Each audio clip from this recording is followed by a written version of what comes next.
Welcome to the Grow My Cleaning Company podcast with your host, Mike Campion. If you are passionate about the cleaning industry, you are in the right place. Love what you hear? Spread the word and tell the cleaning world this is the place to be.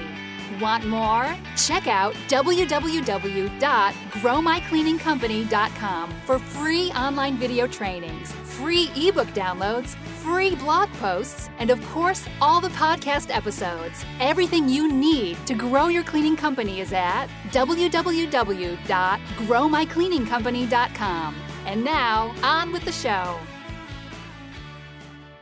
Welcome to the Grow My Cleaning Company podcast, where I coach owners of cleaning companies every Monday, Wednesday, and Friday on anything and everything related to building and growing cleaning companies. If that's you, if you are committed to growing your cleaning company, check out growmycleaningcompany.com. You will find everything you need to create the cleaning company you have always dreamed of. If you want to be a guest on the show, you can email our producer Natalie at nat@growmycleaningcompany.com, or if you're driving or at the gym and can't do that right now, just give us a call, 480-648-5149, and you can apply to be on the show. We are excited to talk with you. Today, we are chatting with Susie Duncan from Two Ladies in a Bucket. Two Ladies in a Bucket serves the St. Louis metropolitan area with residential cleaning. If you want to reach out to Susie and her team, you can get a hold of them at www.2TWO, not the number, 2andthebucket.com. Susie, welcome to Cleaning Nation. Welcome. Thank you. Hi, Mike. Hi. So glad to have you on, sister. You told me before we started that you're an avid listener, so you know that I'm going to dive in and say, let's get an opportunity for Cleaning Nation to get to know you. Tell us a little bit about you and how you got into the cleaning business and what you do in your spare time and all sorts of fun stuff.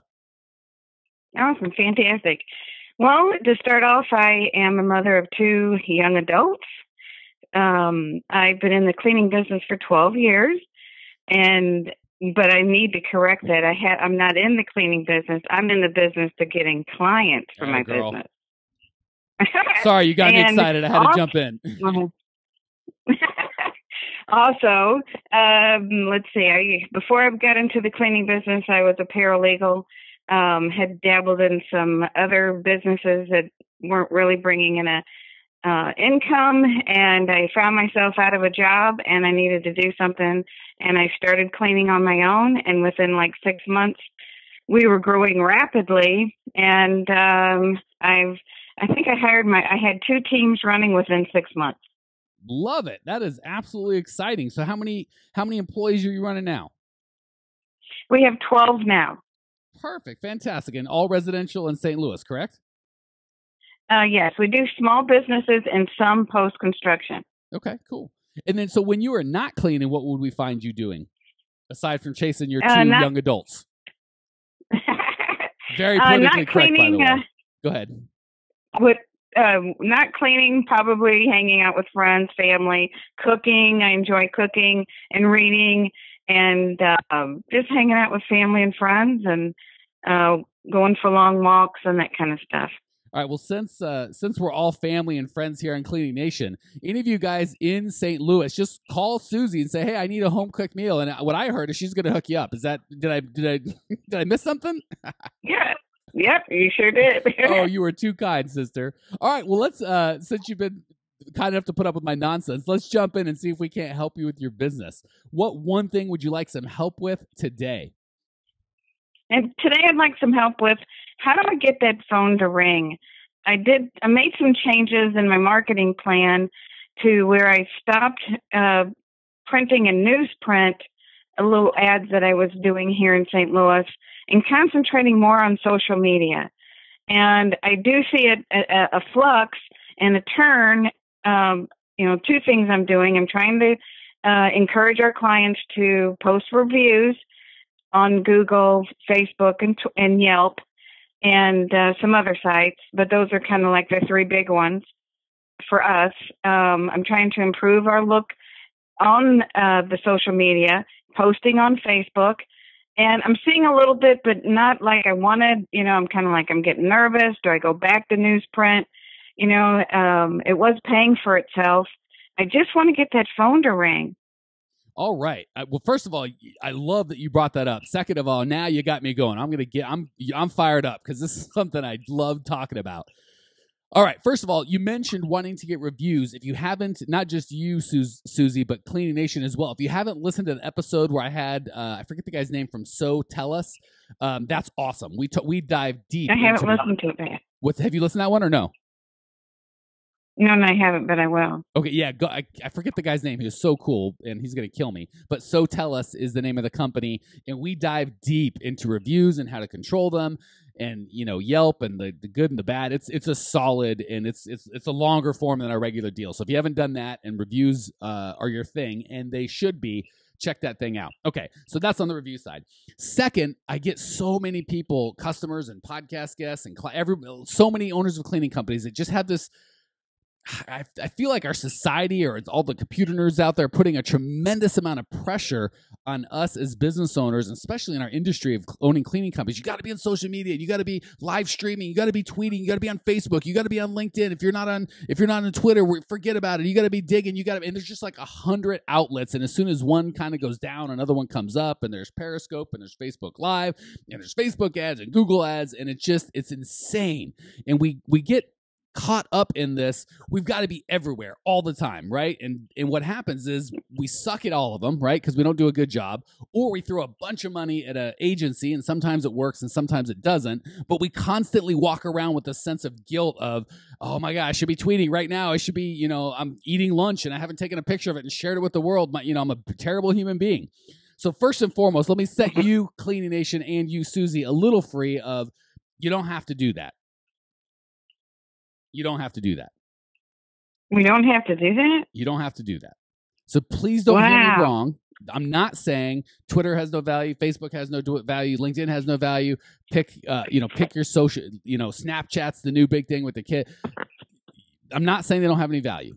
I am saying you can build a multi-million-dollar cleaning business without any social media at all. Wow. Okay. How do you do that? Well, let's talk. So again, I'm not saying social media is not good. You can build. I don't know if I'm willing to say that. You might be able to build a multi-million-dollar business just using social media in cleaning, right? In other businesses, for sure. In cleaning, maybe. I don't know that I've seen anyone do that, but it's possible. So let me tell you foundationally what we're going to do, and then if we've got time, we'll dive into a little bit of the nitty-gritty of how to do it. First and foremost, we got to stop listening to the salespeople, the internet, just the universe out there telling us how to run our business, right? If you're a hammer, everything looks like a nail. You got the SEO guys going, oh, you got to be on SEO. You got to own Google. If you're not on the front page of Google, forget it. You might as well just kill yourself. Insane things that are not true. Now, does that mean if you are on the front page of Google, you're going to get some clicks to your website and that can translate to business and sales? Absolutely. I'm not saying that's not a good thing.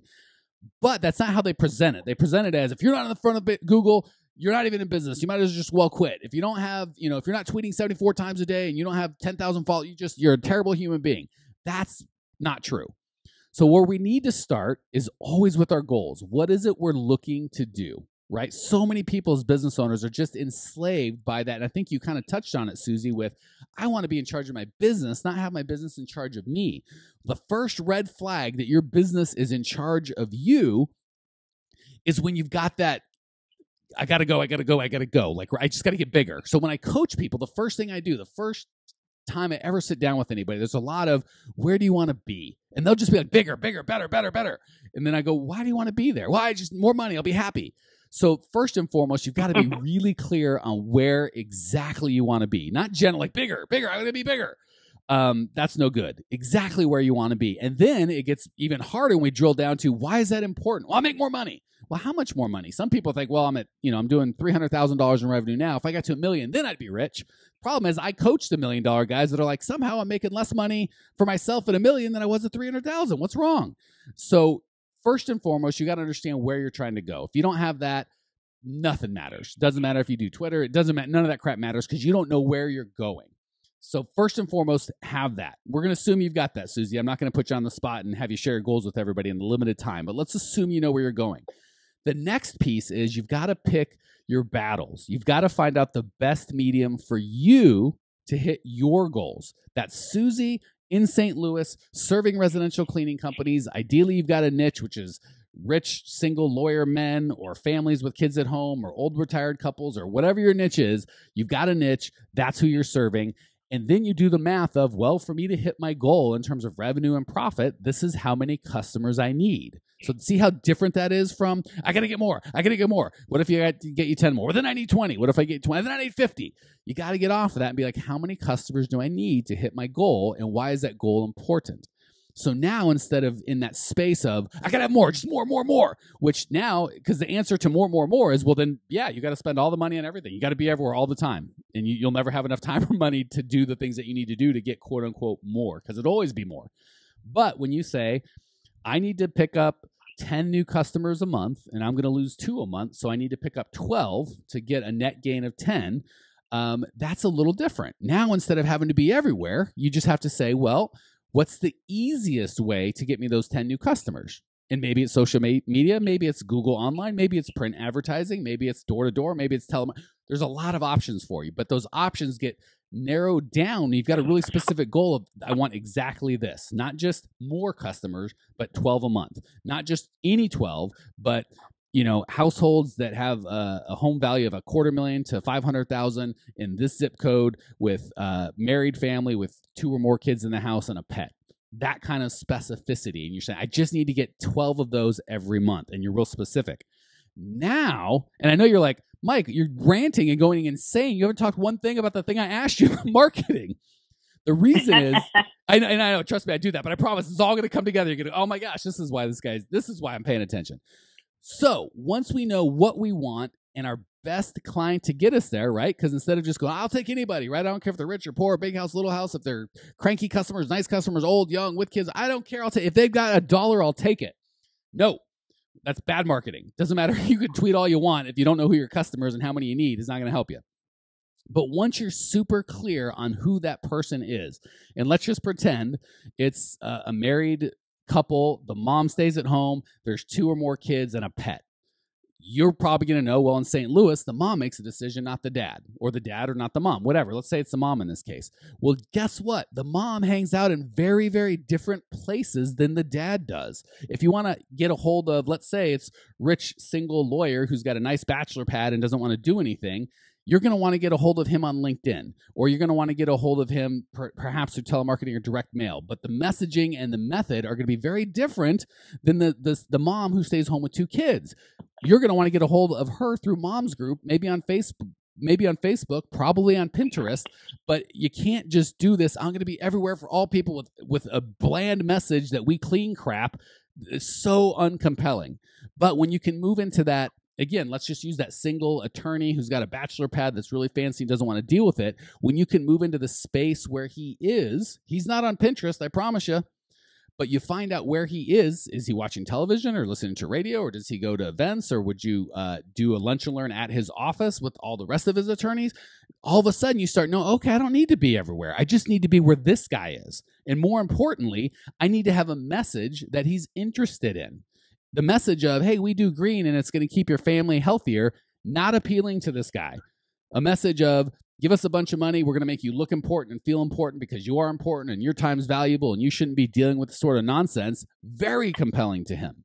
So instead of doing that crazy thing where the guy comes in, SEO, and again, he's a hammer, so everything looks like a nail. I sell search engine optimization services, so guess what? You need search engine optimization services. They don't take the time to go, what are your goals? Where are you going? Why is that important? Who is your customer? What's important to them? What kind of a message will be compelling? You have to have these things before any medium is going to work.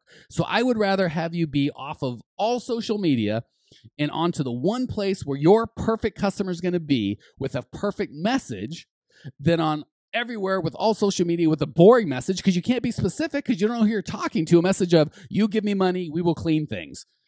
To whom? To humans out there. That's you're never going to succeed with that. You don't have the time, money, or budget. And again, the people that are selling you crap aren't interested. They just want your money, so they're not going to take the time to go through and go, is social right for you? And if so, which channel? And if so, which message? And what frequency? And what budget?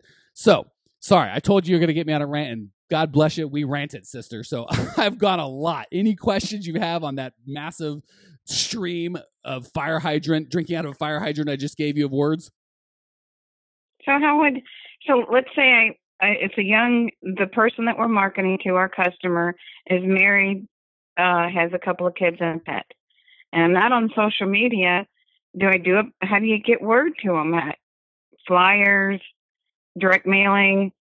You go to them and say, hey, how did you find your last maid service? How did you find us? Who do you have who do you know that also has 2.5 kids, 1.5 pets, lives in a $500,000 house, and is married with the mom that stays at home and makes a decision on the cleaning service? You probably don't have any friends like that, do you? Yes, I do. Great. You think it'd be okay if I called them and just asked them how they make their cleaning decisions? Ask 100 of them over the next month, and guess what? You'll get a fantastic picture of not just where they go, but more importantly, what's important to them and what you can say. So I could tell you, I could be one of those guys. And again, the good thing is I sell no media, right? So I'm not trying to pitch you on building a website or SEO, and I do all those things, so I'm not knocking them, but I don't have a horse in the fight. I'm not trying to talk you out of dollars. So the right answer is, don't ask your social media guy where your client hangs out or what you should say to them. Ask your client where they hang out and what you should say to them. So I could tell you what to say, but guess what? I'm not a single mom that stays home that lives in St. Louis with a $500,000 house. So I'm not the right guy to ask, but I'm smart enough to go ask the lady that is your customer. So ask 100 of them. And just say, what's your pain? What keeps you up at night? What are you passionate about? And if it's, because here you want to transform as soon as possible. I'm going to give a shout out to one of my clients, Jolene Vossen. Not only one of my clients, but one of my favorite human beings. Love that girl. We talked early on that she wanted to deal with housewives, or her client, not that she wanted to deal with, but the people that were buying from were housewives. And what was important to them was time with their family. So I said, listen, all your competition is going to be selling you or selling them. You give me $10 an hour, or $20 an hour, $50 an hour, whatever the case may be, and I'll stick my hand in your toilet and clean it for an hour. That's a low-value transaction. I encourage her to say, why don't you sell them saving time and giving them time with their family? That's a high-value transaction. So guess what? I couldn't have told Jolene where her clients hung out or what was important to them, but her clients dang well told her. She just needed help on how to ask them. So my encouragement is, ask 100 of your clients what's important to them, not just with cleaning, in life, right? What problem can you solve? Can your company solve? And if you do that through cleaning, fantastic, but it's probably not, my toilets are dirty and I want them clean. It's, I want to feel good when I walk into my house. I want to feel loved. I want my family to feel loved. I want time. I want security. I want lots of things that cleaning can touch on and you can help solve with cleaning. But the cleaning isn't the product that you want to sell, because now you're competing with everybody else at a low dollar item. When you're selling them back time with their family that's irreplaceable, that's something that that's something that people are interested in. Did that answer your question, or did I dance around it? No, yes, it does. Very much so. Whew! All right, I need a nap. That was too much. I'm overexerted. I'm going to relax. We're going to hit the lightning round. I'm going to let you go on a rant for a little bit. Question number 1, what's the best piece of advice you've ever received? Best piece of advice would be actions speak louder than words. All right. And another one would be slow to hire, quick to fire. Ding, ding, ding, ding. I'm saying that again because, man, do people overlook that. Slow to hire, quick to fire. I've probably fired 100 or more, hundreds of people. 0 times after I fired them do I say, God bless it, I wish I would have waited just a day longer. Every time I got, why didn't I do that a week earlier or a month earlier, a year earlier? So, well, that you get, I'm randomly making up a new award. Susie, Duncan, you get lightning round answer of the week. Congratulations. There is no prize, but we all love you very much. Question number 2, what's the biggest mistake you've made in the cleaning business that we can all save ourselves from? The biggest mistake I believe that I made, there's been a couple, but we've learned from them and moved on. But I think one of the top ones was that I started a living social campaign, and I did too many of them. It just really brought some bad reviews. It hurt us on social media. So I did too many living social campaigns, and I'll never do it again. All right, so I'm hearing another theme of not having an overreaching plan and kind of path to go on and just trying different things and getting burned. So thank you for sharing that. Question number 3, what's one idea that Cleaning Nation can put into practice today before their head hits the pillow that will improve their lives and or their business? In my opinion, it would be get automated. Get a calendar system, Zen made, whatever it would be, but get automated. Love it. And we just did we did a podcast with Amar from ZenMade. He's awesome. Check that thing out. If you are going to get automated, he really talks through on that, and I think he gives some sort of special deal. So if you love ZenMade, check out that podcast before you jump in with them. Susie, you are awesome. Thank you so much for joining us and being so transparent, sharing your passion, what's working, what's not. I appreciate you letting me rant on you. Cleaning Nation appreciates you letting me rant on you. If you want to check out Susie's show notes page and get everything you need to grow your cleaning company, of course, you know it's all at growmycleaningcompany.com. Leave your questions, your comments, your rude remarks. I will see you there. Congratulations! You are now 16% smarter. Still can't get enough cleaning goodness? Go to www.growmycleaningcompany.com for more of the good stuff. Ever want to be rich and famous? Owners of cleaning companies, as well as industry experts, can apply to be featured on the show by emailing our producer Natalie at support@growmycleaningcompany.com.